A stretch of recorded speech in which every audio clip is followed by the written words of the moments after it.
Our recipe for today is a pancake with hot dog. Ito na po ang ating mga ingredients.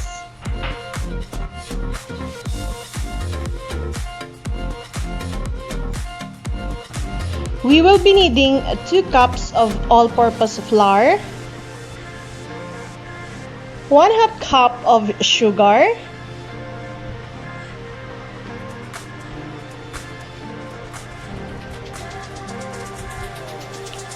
4 teaspoons of baking powder, 1 gagamit din tayo ng 1/2 teaspoon ng salt, 1/4 teaspoon ng baking soda. Paghalu-haluin natin ang ating mga dry ingredients.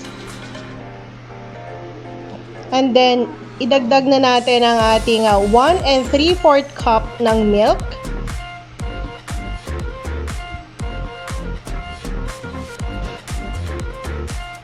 Gagamit din tayo ng vanilla, 2 teaspoon.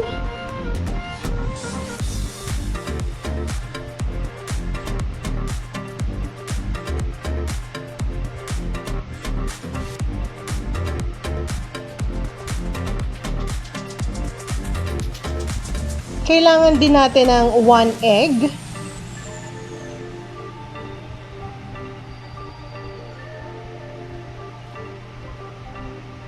And then, haluin na natin ulit.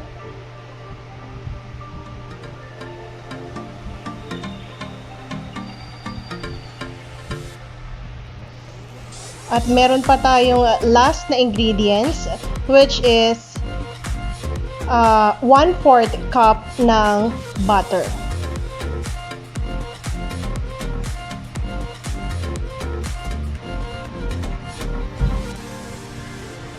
Mixed well. Siguraduhin wala na siyang mga buo-buo. At pwede na tayong magluto. Ready na ang ating mixture. So, yung ating kawali, lagyan natin ng konting butter or cooking oil. At siguraduhin nasa medium lang ang ating fire. And then, add yung ating hotdog.